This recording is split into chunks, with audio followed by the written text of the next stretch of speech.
Charis Shalom, everyone, and welcome to the Christ Laboratory, a place of minds and lives transformation in order to live a better life according to Christ our Lord.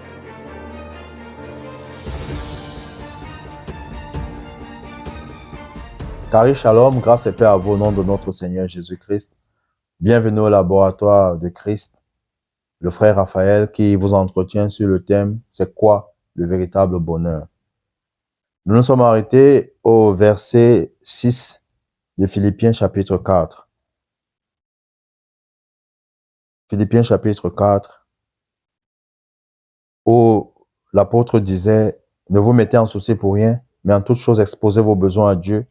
Adressez-lui vos prières et vos requêtes en lui disant aussi votre reconnaissance. » Et j'ai pris un exemple de comment rendre grâce, de comment être reconnaissant, de comment se réjouir. Oh, je me réjouis parce qu'il m'a justifié. Je me réjouis parce qu'il m'a purifié. Je me réjouis parce qu'il m'a sanctifié, m'a mis à part. Je ne suis plus comme le commun des mortels, mais je suis un Dieu-homme. Dieu-homme. Comme Jésus l'était sur la terre, le Dieu-homme. Je le suis. J'ai la vie éternelle. J'ai l'assurance que ni la mort, ni la vie, ni personne, aucune autre créature ne pourra me séparer de l'amour de mon Dieu. Et je le verrai tel qu'il est. J'ai cette assurance-là. C'est ça qui réconforte, c'est ça qui nous donne de pouvoir nous réjouir malgré les situations difficiles, les persécutions, les tribulations. Nous savons que nous avons la victoire. Alléluia. Le verset 7. Alors la paix de Dieu, qui surpasse tout ce qu'on peut concevoir, gardera votre cœur et votre pensée sous la protection de Jésus-Christ. Vous voyez, l'apôtre Paul dit, réjouissez-vous toujours. Soyez toujours dans la joie. Quel que soit ce qui se passe, surpassez ça. Surpassez. Voyez ce que le Seigneur représente pour vous. Quand tu regardes ce que le Seigneur représente pour toi, ça te libère d'un lourd fardeau. Oui, lui il est bon, il est merveilleux, je le loue, je le célèbre, je chante.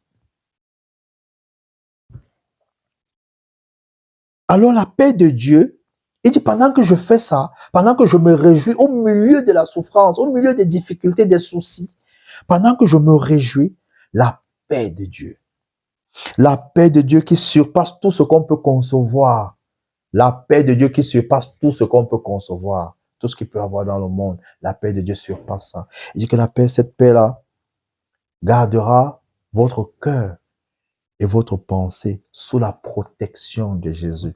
Parce que vous vous réjouissez dans les difficultés, dans les situations compliquées. Vous vous réjouissez. Vous louez Dieu, vous rendez grâce à Dieu. La paix de Dieu va remplir tout votre être. Esprit, âme et corps. Alléluia. Verset 8. Enfin, frères, nourrissez vos pensées de tout ce qui est vrai. Oh, alléluia. Pas besoin de commenter ce verset-ci. Enfin, frères, nourrissez vos pensées de tout ce qui est vrai, noble, juste, pur, digne d'amour ou d'approbation, de tout ce qui mérite respect et louange. Nourrissez vos pensées. Le peuple d'Israël avait demandé une fois au prophète, je pense Ésaïe, comment est-ce que Dieu peut nous demander de célébrer alors que nous sommes loin de lui, nous sommes dans un pays étranger, nous sommes sur une terre étrangère, nous souffrons. Et Dieu nous demande de nous réjouir. Le prophète leur a dit oui. Il demande de célébrer, de le célébrer, de bénir son nom parce qu'il va vous délivrer. Parce qu'il va vous délivrer. Louez-le, célébrez-le. Parce qu'il a prévu déjà. C'est déjà établi, il va vous délivrer de ces étrangers. Il va vous délivrer de vos oppresseurs. Réjouissez-vous à l'avance. Célébrez-le. Parce que pour vous qui croyez, vous allez revêtir le corps immortel. Le corps qui ne va plus souffrir. Il n'y aura plus de douleur. Nourrissez vos pensées de tout ce qui est vrai. noble, juste, pur, digne d'amour ou d'approbation, de tout ce qui mérite respect et louange. Éphésiens chapitre 5. Nous allons lire de 18 à 20. Ne vous enivrez pas de vin, cela vous conduirait à une vie de désordre, mais laissez-vous constamment remplir par l'esprit. Vous voyez, l'apôtre Paul dit, ne vous remplissez pas de vin, ne vous enivrez pas de vin. Il y a des gens, parce que des gens vont dire, oh, j'ai trop de soucis, frère. Je vais noyer mes soucis dans l'alcool, dans, dans tout ce qui ne glorifie pas Dieu. Je vais noyer mes soucis. Est-ce qu'on peut noyer ses soucis? Et même si tu vas même dans la bière, les soucis là vont te retrouver. Après la bière là, les soucis là vont revenir. Les problèmes là vont revenir. Bon, d'autres vont me dire, oui, ça nous permet de ne plus considérer ces péchés, même si ces soucis, autant pour moi, pardon, même si ce n'est que pour 3 ou 4 heures, au moins, on ne pense plus à ces problèmes, à ces difficultés. Oui, mais après ça, ça va revenir. Après 4 heures, ça revient. Mais le Seigneur est en train de nous dire comment est-ce que nous pouvons véritablement vivre une vie de bonheur avec lui. Ne vous enivrez pas de vin, cela vous conduira à une vie de désordre, mais laissez-vous constamment remplir par l'Esprit. Verset 19. Ainsi, vous vous encouragerez mutuellement par le chant de psaumes, d'hymnes et de cantiques inspirés par l'Esprit. Vous louerez le Seigneur de tout votre cœur par vos chants et vos psaumes. Et je l'avais dit dans les vidéos précédentes, l'apôtre Paul, quand il parle des psaumes, c'est parce que justement à l'époque où il écrit, il y avait des psaumes, il y avait les rouleaux de la loi. Et ce que nous lisons maintenant n'existait pas encore. Il n'avait pas encore d'écrit concernant la révélation qu'il avait reçue. Il la transmettait, il la communiquait de façon orale. Il leur dit, ainsi vous vous encouragerez mutuellement par le chant de psaumes, les hymnes. On connaît tous les hymnes dans les cantiques. Dans les assemblées, il y a des cantiques que les gens chantent. Maintenant, et il parle maintenant des cantiques inspirés par l'Esprit. Donc, ça c'est une inspiration. Je ne prends pas le chant que quelqu'un d'autre a écrit pour chanter, mais je suis inspiré par le Saint-Esprit, je chante. Alors, l'apôtre Paul demande aux Éphésiens, tout à l'heure c'était aux Philippiens, maintenant aux Éphésiens, il leur demandait de chanter, de célébrer, de louer Dieu. Vous voyez, de louer Dieu, de ne pas être rempli de vin, non, c'est de la débauche, mais d'être rempli de l'Esprit de Dieu. Et il dit comment est-ce qu'on fait pour être rempli de l'Esprit de Dieu, pour être sensible à l'Esprit de Dieu, pour être connecté à l'Esprit de Dieu, pour être connecté à Dieu. Il dit célébrez Dieu, louez-le, rendez-lui des actions de grâce. Et c'est ainsi que, comme nous avons lu précédemment, la paix de Dieu là. Et vous savez que il n'y a rien d'autre que la paix qui a de la valeur que la paix que Dieu donne. Et cette paix-là te garde au milieu des persécutions, au milieu des souffrances, des difficultés. La paix de Dieu. De telle sorte que on te pose la question de savoir comment toi tu fais pour supporter. Comment toi tu fais pour endurer tout ce que tu endures sans vouloir te suicider. Sans vouloir dire à Dieu que hey, fous-moi le camp avec tes choses. Moi je suis fatigué. Je vais faire. Non, la paix de Dieu.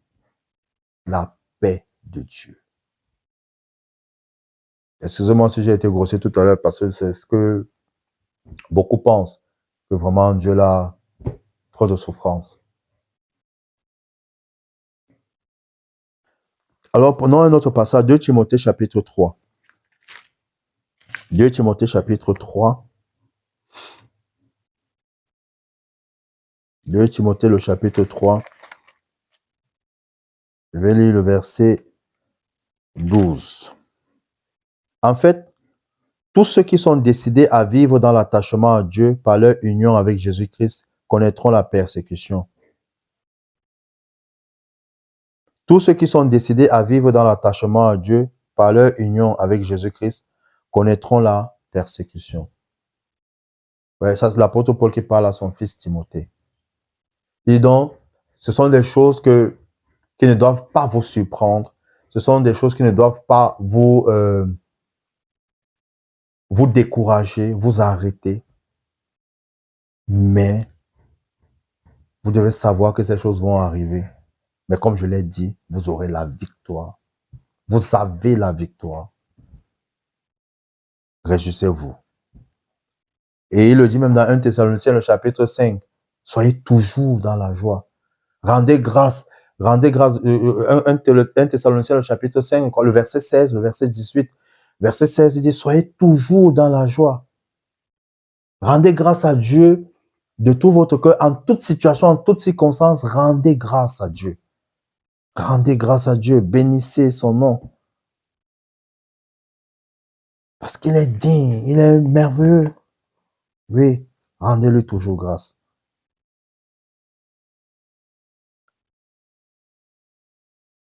Nous allons prendre quelques exemples des personnes qui ont été dans des moments difficiles, compliqués, voir comment ils se sont comportés.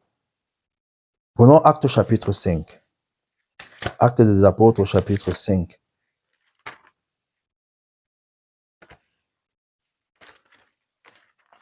À partir du verset 40. Je vais lire.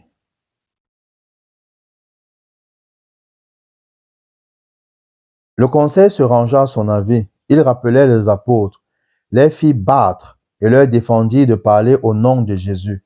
Après quoi, ils les relâchèrent.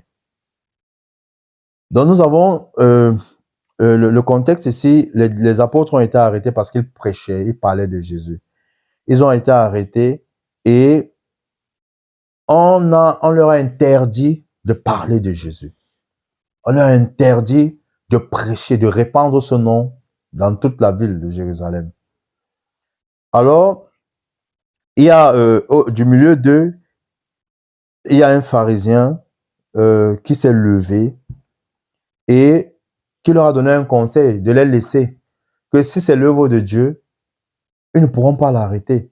Mais si ce n'est pas l'œuvre de Dieu, ils vont s'arrêter, ils vont s'épuiser. Alors, le conseil a suivi l'avis de ce pharisien-là, oui, et qui s'appelait Gamaliel, et ils ont décidé de renvoyer, de libérer les apôtres.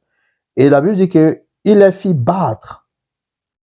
Il les fit battre et leur défendit de parler au nom de Jésus, après quoi ils les relâchèrent.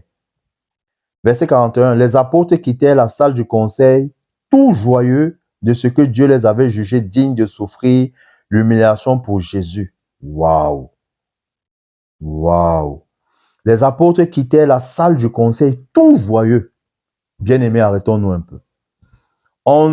Excusez-moi, je vais parler comme au quartier. On te chicote les fesses.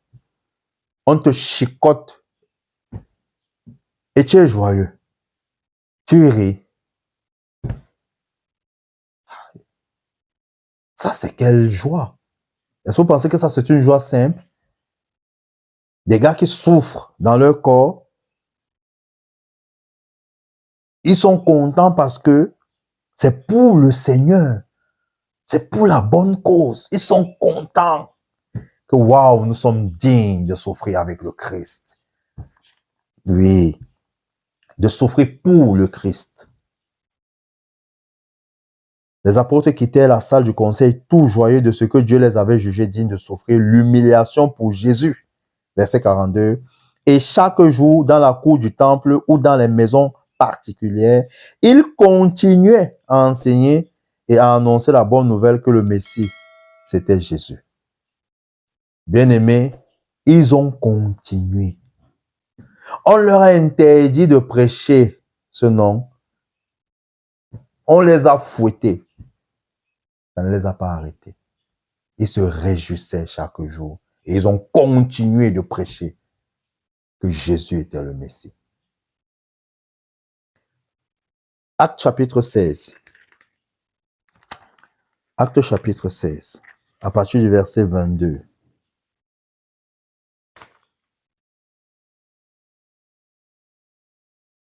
La foule se souleva contre eux.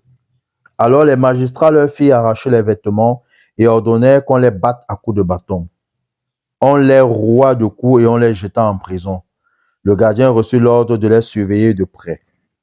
Pour se conformer à la consigne, il les enferma dans le cachot le plus reculé et leur attacha les pieds dans des blocs de bois.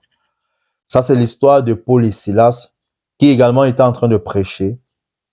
Ils étaient en train de prêcher et on les a arrêtés parce que ils avaient délivré une jeune fille de l'esprit de Python, de divination, et ses maîtres ont vu justement leur projet, leur business, leurs affaires s'écrouler, et ils ont entraîné la foule dans la répression, en fait, pour réprimer Paul et Silas de ce que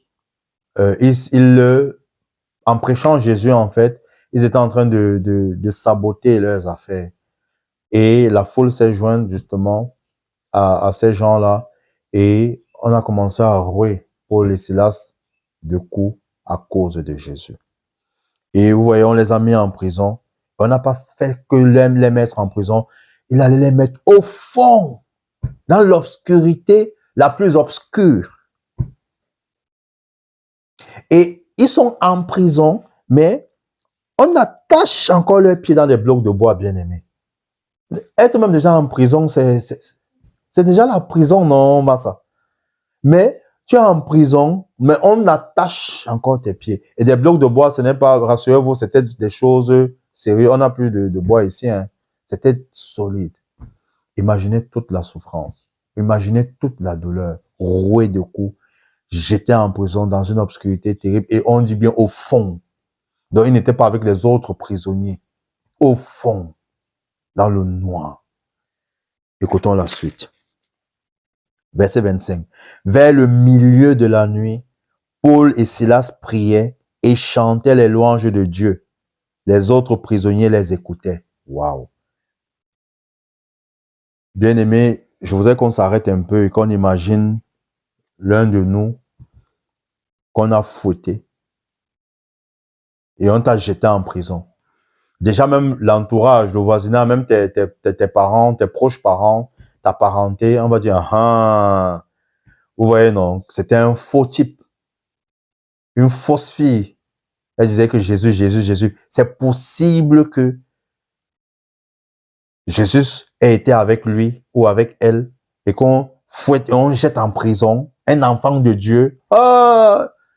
On vous avait dit que ces gens-là sont faux. Et quelqu'un qu'on jette en prison, je suis sûr qu'il sera en train de pleurer. Oh yo, mes blessures, ça me fait mal. Seigneur, tu es où? Hein? On m'avait même bien dit l'affaire, c'est que il fallait même, je suis même pas sûr, j'ai même fait le bon choix. Mais les passages précédents que nous avons lus, l'apôtre Paul demandait aux autres, aux Éphésiens, aux Philippiens, à tous ceux qui ont cru de toujours se réjouir. Vous voyez qu'il n'a pas fait que enseigner, que prêcher cela, mais lui-même l'a vécu. La Bible dit qu'au milieu de la nuit, ils ont commencé à prier, à chanter. Tu as les blessures au corps, tu loues Dieu. Tu as les blessures au corps, tu n'es pas libre, mais tu célèbres Dieu. Tu célèbres la grandeur. La Bible dit que les autres prisonniers les écoutaient. Restez connectés pour la fin de ce thème.